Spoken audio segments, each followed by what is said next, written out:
আসসালামু আলাইকুম, কি অবস্থা সবার? আশা করি সবাই সুস্থ ও সুন্দর আছেন।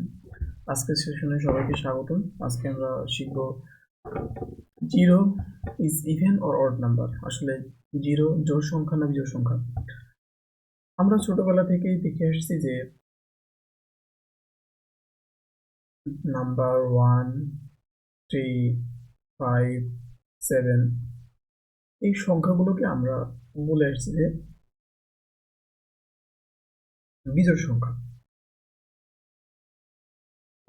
এবং 2, 4, 6, 8 এগুলোকে আমরা বলে আসছি জোড় সংখ্যা। তো হঠাৎ করে আমাদের যখন কেউ জিজ্ঞেস করে যে তাহলে শূন্য কি, তাহলে শূন্য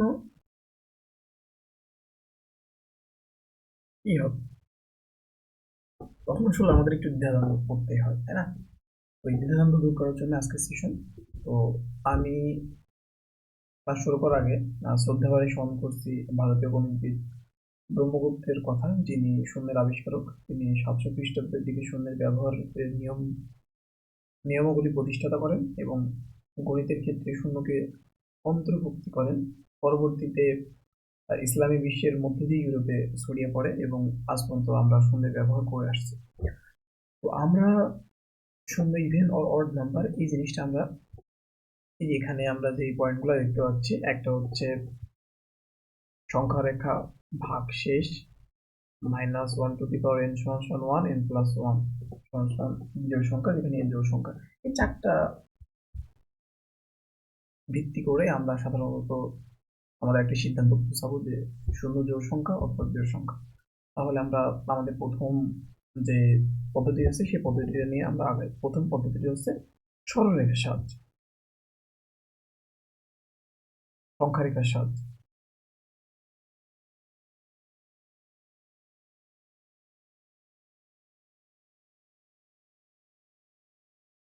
আচ্ছা, সংখ্যা রেখার সাহায্যে হলে আমরা আগে একটা সংখ্যা রেখা আঁকার চেষ্টা করি।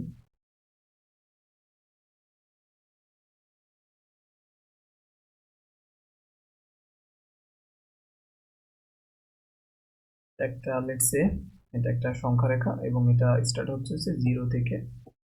1, 2, 3, 4, 5, 6, 7, এটা 8। এখন আমরা এখান থেকে কিছু ব্যাপারগুলো বিশ্লেষণ করব যে আচ্ছা, আমরা এখানে কি দেখতেছি? আমরা এখানে দেখছি যে যখন আমরা 2 থেকে 4-এ যাচ্ছি, 2 থেকে 4, তখন আমরা দেখছি যে মাঝখানে একটা সংখ্যা আছে 3, যে 3টি সংখ্যা বিজোড় সংখ্যা। অনুরূপভাবে যখন আমরা 4 থেকে 6-এ যাচ্ছি, আবার 4 এবং 6 দুইটা জোড় সংখ্যার মাঝখানে একটা দেখছি বিজোড় সংখ্যা। আবার 6 থেকে 8 যখন যাচ্ছি, তখন আমরা দেখতেছি 6 এবং 8 দুইটা জোড় সংখ্যার মধ্যে 7 একটা বিজোড় সংখ্যা।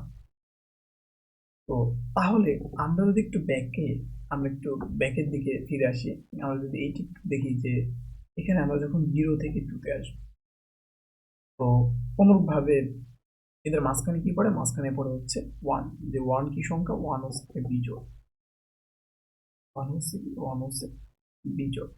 তাহলে তো আমি বলতে পারি যে এখানে যেহেতু 3, 5, 7 এরা ছিল দুইটা জোড় সংখ্যার মাঝখানে, এবং এদের সামনে এবং পিছনে ওই দিকে কি ছিল?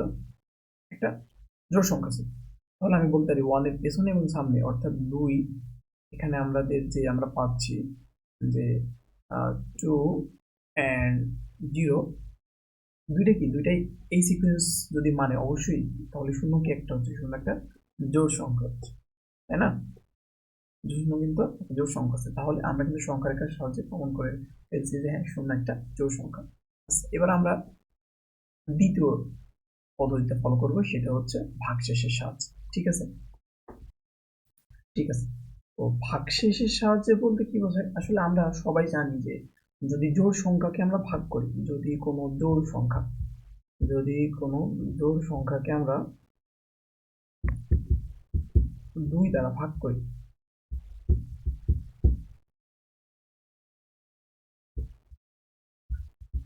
অলওয়েজ, সবসময়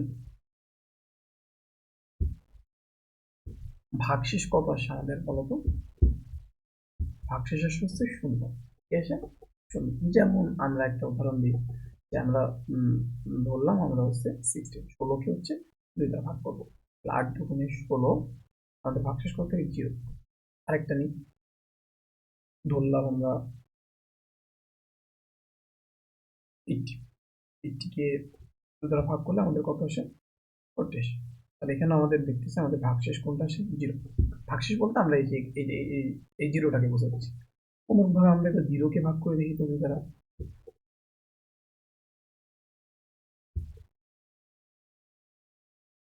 ভাগশেষ কত আসছে 0।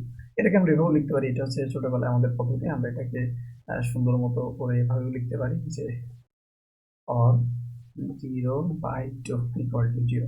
তাহলে এখানে যেহেতু 16 অর্থাৎ 16, 80 সবগুলো একটা জোড় সংখ্যা ছিল এবং তাদের যাদের ভাগশেষ 0 হচ্ছে, এবং এখানে 0 যাকে 2 দ্বারা ভাগ করলে তার ভাগশেষ 0 হচ্ছে, অর্থাৎ 0 হচ্ছে 16 এবং 80, 16 এবং 80 একটা ধর্ম মেনটেন করছে। তাহলে 16 এবং 80 কি একটা জোড় সংখ্যা না? যেহেতু এই জোড় সংখ্যার একটা প্রপার্টিজ 0 ফলো করছে, তাহলে আমরা বলতে পারি যে 0 একটা জোড় সংখ্যা।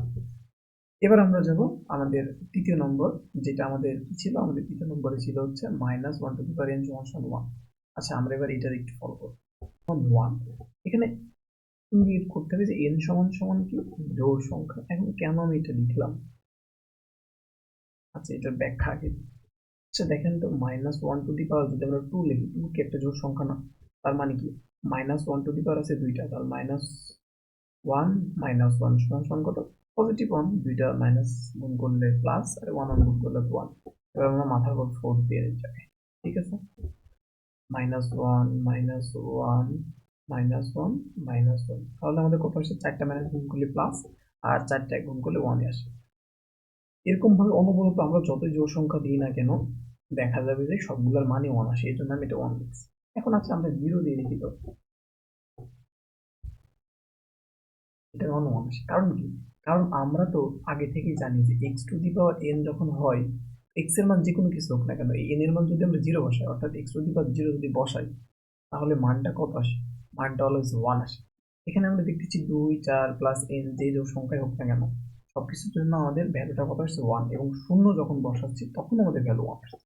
এক্ষেত্রেও জোড় সংখ্যার প্রপার্টিজের একটা ধর্ম 0 ফলো করছে, তাহলে আমরা অবশ্যই বলতে পারি যে কি শূন্য হচ্ছে কি এখানে জোড় সংখ্যার মতো কাজ করতেছে, জোড় সংখ্যা। এবার আমরা আরেকটা পদ্ধতিতে যাবো, সেটা হচ্ছে n+1।